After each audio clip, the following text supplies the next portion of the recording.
Where the northernmost boundary of Wisconsin meets Lake Superior, settled on the shoreline of the lake's south shore, is the little village of Cornucopia. It was founded by immigrants looking for a place to survive while working and raising families. Now, generations later, most of the same families call Cornucopia home. It's a slow-moving, friendly place where everyone greets each other and asks about the family and all the children. Everybody pretty much knows everybody else because that, along with the weather, is what people talk about. In the winter, the year-round residents gather at the village inn for camaraderie and cards, to get out of the cold or escape from the cooking and dishes at home. Sometimes just getting out of the house for a change of scenery is what everyone agrees is the best cure for a long week of winter. By the time the ice has left the bay and the snow has left the front yards, flower beds, and garden plots, the sunlight is already hanging around overhead until a little later in the day. That's a reminder to everyone in town that the approach of summer and the arrival of the summer residents isn't far off. Slowly they'll drift in without causing any commotion or fanfare. They settle in and join the pace of Cornucopia's way of life, where folks amble between the post office and Eller's store, talking and catching up. That's what everyone enjoys doing, and that's life in Cornucopia.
Jimmy, what would you say is so special about Cornucopia?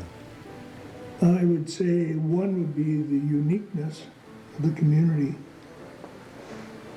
You have in Cornucopia, you have the Siskiyou River Falls, waterfalls, which is awesome, half a mile from town. A little over 2 miles from town, you have the Lost Creek Falls. So if you like adventure and to do a little hiking, you have two beautiful waterfalls. 4 miles south of here, you have a beautiful inland lake called Siskiyou Lake with a campground for the public. In Cornucopia, you have two public beaches.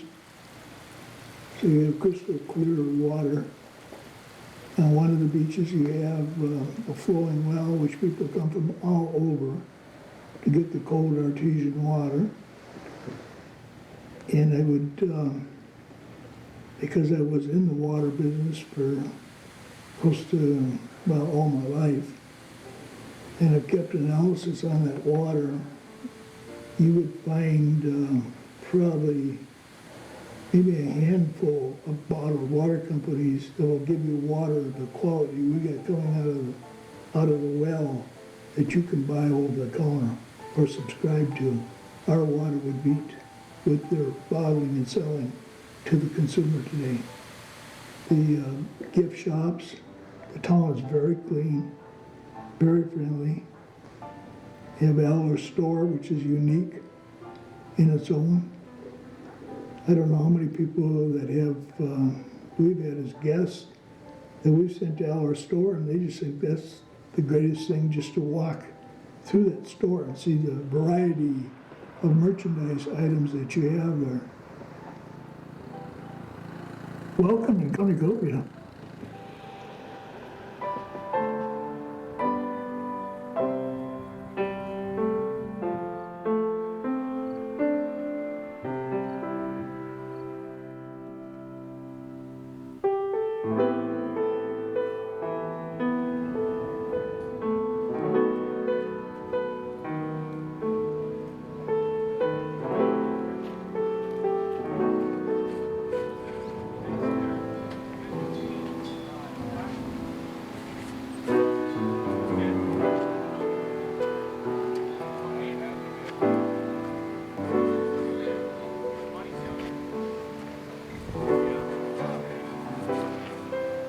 How did you end up in Cornucopia? Well, that was an interesting story. My father had a good job in Madison at the time. I was a baby, young kid.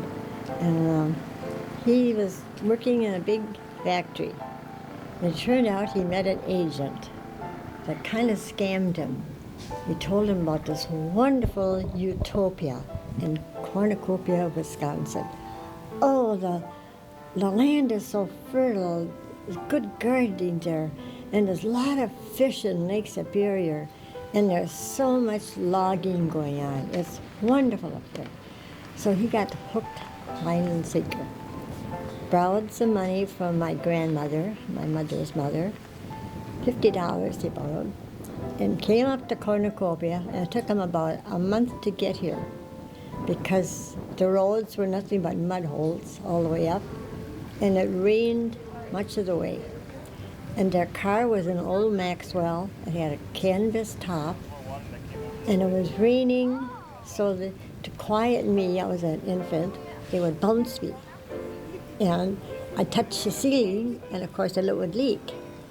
So that was a wet trip, and they'd have to drive. It took them, Mom says, almost 30 days to get from Madison to Cornucopia because the roads were just nothing but a mud hole all the way up. And it rained so much, they'd get stuck. And then to get unstuck was another thing, you know.